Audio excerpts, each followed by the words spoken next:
ছড়াতে টার্গেট পরিযায়ী শ্রমিকরা। পরিযায়ী শ্রমিকদের টার্গেট করত এবিটির স্লিপার সেল। আনসারুল্লাহ বাংলা টিমের কারসাজির তথ্য এবার গোয়েন্দাদের হাতে। আরও একবার আপনাদের জানিয়ে রাখি, বাংলায় জঙ্গি জাল ছড়াতে টার্গেট পরিযায়ী শ্রমিকরা। পরিযায়ী শ্রমিকদের টার্গেট করত এবিটির স্লিপার সেল। আনসারুল্লাহ বাংলা টিমের কারসাজির তথ্য এবার গোয়েন্দাদের হাতে। সরাসরি চলে যাব, প্রণব বন্দ্যোপাধ্যায় রয়েছে আমার সঙ্গে, প্রণবের সঙ্গে কথা বলবো। প্রণব, প্রথমেই জানতে চাইবো, কেন পরিযায়ী শ্রমিকদের টার্গেট করা হতো, কিভাবে তাদের কাজ করানোর পরিকল্পনা ছিল?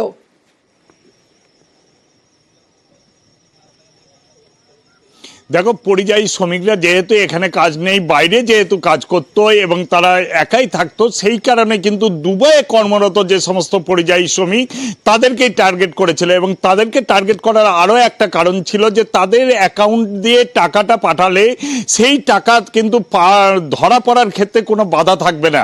এবং সেই কারণে কিন্তু এই পরিযায়ী শ্রমিক যারা দুবাইয়ে কর্মরত তাদেরকেই টার্গেট করেছিল এই আনসারুল্লাহ বি টিমের সদস্যরা। এবং কয়েকদিন আগে আসামের যে 3 সদস্য, তোমার আব্বাস আলী এবং মিনারুল শেখ এবং তোমার মোহাম্মদ সাব শেখ, এদের 3 জনকে গ্রেপ্তার করেছে। তাদেরকে জেরা করে কিন্তু এই ধরনের তথ্য পাচ্ছেন গোয়েন্দারা। গোয়েন্দাদের দাবি যে এই দুবাইয়ে যে সমস্ত এই এলাকার যে সমস্ত শ্রমিকরা দুবাইয়ে কাজ করছিল সেই সমস্ত শ্রমিকদেরকেই এরা টার্গেট করেছিল এবং মোটা বেতনের টাকা দিয়ে তাদেরকে প্রলোভন দেখিয়ে তাদেরকে মগজ ধোলাই করে এই মডিউলের তাদেরকে যোগ দেওয়ার জন্য কিন্তু বিভিন্নভাবে তারা ব্যবস্থা করেছিল। এবং বেশ কয়েকজনের অ্যাকাউন্টে সেই টাকাও ঢুকেছিল, সেই অ্যাকাউন্টেরও কিন্তু হদিশ পেয়েছে। এবং তারা কারা সেইটাই কিন্তু এখন তদন্ত করে দেখছে। ইতিমধ্যেই কিন্তু আসাম থেকে একটি টিম সেই সমস্ত তথ্য হরিয়ারপাড়া থানার পুলিশ এবং নওদা থানার পুলিশকেও কিন্তু পাঠাচ্ছে বলে কিন্তু আমরা জানতে পেরেছি। এবং কয়েকদিন আগে যে তোমার আব্বাস আলী এবং মিনারুল শেখ এবং তারপরে কেরল থেকে তোমার সাব শেখকে গ্রেপ্তার করেছিল, এই আব্বাস আলীর যে তোমার মাদ্রাসা ছিল সেই মাদ্রাসাতেই কিন্তু এই পরিকল্পনা করেছিল বলে কিন্তু জানতে পারছেন গোয়েন্দারা।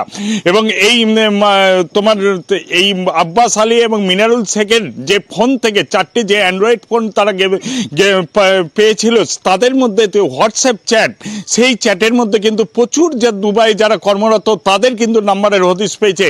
এবং তাদের নাম্বারের হদিশ পেয়ে সেই তদন্তকে কিন্তু আরও ত্বরান্বিত করার চেষ্টা করছে।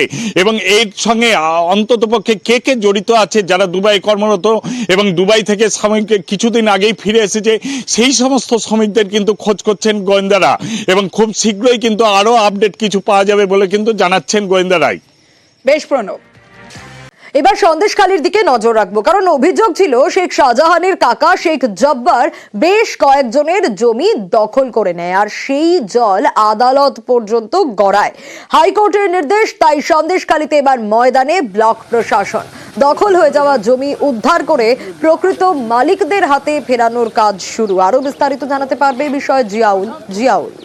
দেখো, হাইকোর্টের নির্দেশে সন্দেশকারী দাপুটে নেতা বহিষ্কৃত তৃণমূল নেতা শেখ শাহজাহানের কাকা অর্থাৎ জব্বার, তিনি কিন্তু এলাকার মানুষের প্রচুর জমি দখল করে রেখেছিল। সেই জমি তাদেরকে দিচ্ছিলেন না, তারা বারংবার প্রশাসনের দ্বারস্থ হয় কিন্তু কোন রকম ভাবে জমি পাচ্ছিলেন না। অবশ্যই তারা হাইকোর্টে যায়। হাইকোর্টের নির্দেশে জব্বারের যে সমস্ত প্রায় 4 একর 70 শতক জমি সে জবরদখল করে রেখেছিল, জমির মালিকদেরকে মারধর করে এলাকা ছাড়া করেছিল, সেই জমি জবরদখল উদ্ধারে একেবারে হাইকোর্টের নির্দেশে ব্লক প্রশাসন, ভূমি রাজস্ব আধিকারিক এবং লোকাল থানা পুলিশের নির্দেশ নিয়ে সেখানে যায় এবং সেই জমি জবরদখল জমি সেখানে মাপযোগ করে, অর্থাৎ প্রকৃত জমির মালিকদের জমি ফেরত দেওয়া হবে।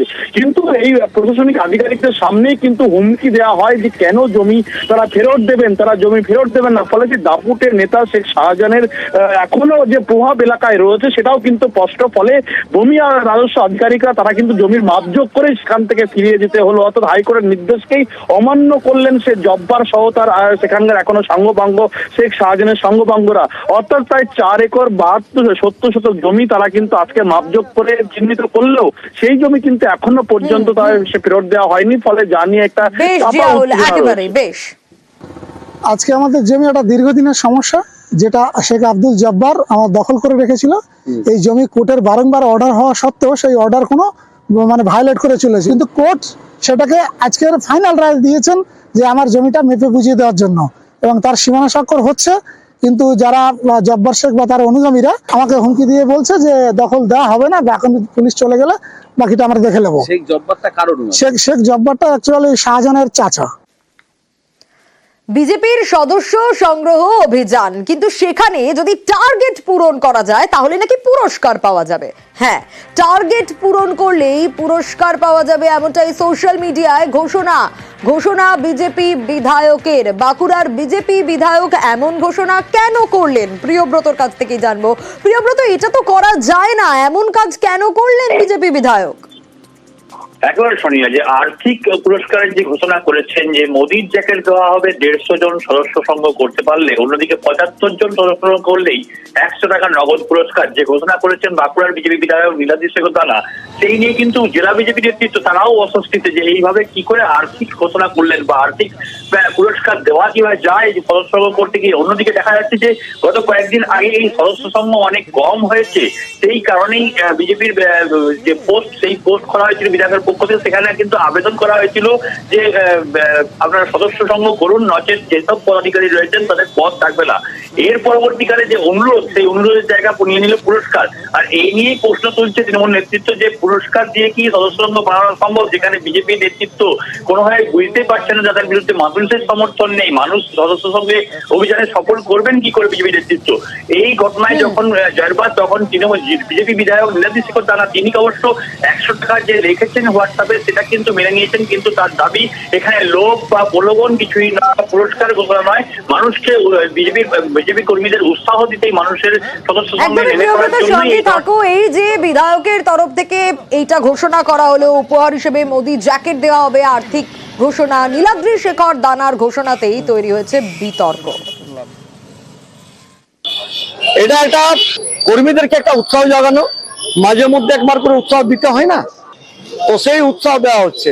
মোদিজির নামকরণে মোদিজির ডেকে দেওয়া হবে 150 করলে একদম, আর 75 করলে 75 করলে তাদেরকে ওই 100 টাকা মূল্যের একটা পুরস্কার দেওয়া হচ্ছে আর কি।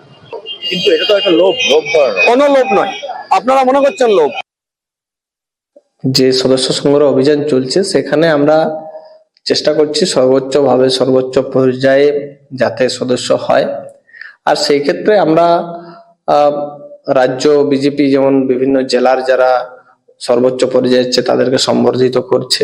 সম্বর্ধনাটা মাননীয় বিধায়ক কিভাবে করতে চাইছেন সেই বিষয়টা সম্পূর্ণরূপে আমার কাছে জানা নেই, তবে আমরা এই ধরনের যে ব্যবস্থা, আর্থিক ব্যবস্থার কোনোভাবেই ভারতীয় জনতা পার্টির ব্যবস্থার মধ্যে নেই। আমরা শুনলাম। এরই পাশাপাশি আবারও একটু প্রিয়ব্রতর কাছেই যাব। প্রিয়ব্রত, একদিকে নীলাদ্রি শেখর দানা তিনি নিজেও ফাপড়ে পড়েছেন, অন্যদিকে বিধায়কের পাশে দল নেই, চাপে পড়েছে বিজেপি। তৃণমূল কিভাবে দেখছে এই গোটা বিষয়টা? দেখো, তৃণমূলের পক্ষ থেকে তো কটাক্ষ করা হবে, যেখানে দেখাই যাচ্ছে যে বিধায়কের পক্ষ থেকে এই ধরনের অফার দেওয়া হচ্ছে যে যখন 75টা আপনারা সদস্য করবেন 100 টাকা নগদ দিয়ে দেওয়া হবে, সেই গিফট বা সেই পুরস্কার যখন দেওয়া হবে তার মানে নিশ্চয়ই সদস্য সংঘ হয়নি, এই কথাটা পরিষ্কার। এবং সেই কারণেই বিধায়ককে বারে বারে আবেদন করতে হচ্ছে, অনুরোধ করতে হচ্ছে, বা গিফট দিতে হচ্ছে বা পুরস্কার দিতে হচ্ছে। এখান থেকেই তৃণমূল কংগ্রেস নেতৃত্বের দাবি যে পুরস্কার ঘোষণা করুক আর যাই করুক বা নগদ টাকা দিয়ে দেওয়া হোক, এক্ষেত্রে কোনোভাবেই যে সদস্য সংঘ অভিযান চলছে সেই লক্ষ্যমাত্রা পূরণ করতে পারবে না বিজেপি। মানুষের সমর্থন নেই বিজেপির সঙ্গে, সেই কারণেই এই ধরনের প্যাকেজ ঘোষণা করতে হচ্ছে বিজেপি নেতৃত্বকে। আর এটা কিন্তু একটা বড় মানে উপহাস হিসেবে পরিণত হয়েছে বিজেপি নেতৃত্ব, তৃণমূল কংগ্রেসের এই নেতার দাবি। শুনি। বেশ,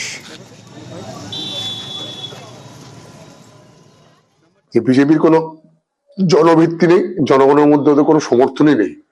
জোর করে মেম্বারশিপ করবো বললে কি হয়? যে দলটা কোনো মানুষের জন্য কাজ করে না, যে দলটার কোনো সোশ্যাল অ্যাক্টিভিটি নেই, হঠাৎ করে আমার মেম্বার হও কেউ মেম্বার হয়? আমি দেখলাম একটা লেখা পড়লাম তো, যেখানে বিজেপির এমএলএ বলেছে যে 75টা মেম্বার করতে হলে তাকে 100 টাকা করে দেওয়া হবে। চিন্তা করুন, টাকা পয়সার প্রলোভন দেখিয়ে দলটার মেম্বারশিপ করতে হচ্ছে, মানে দলটার কি দুরবস্থা, কোন জায়গায় পৌঁছেছে।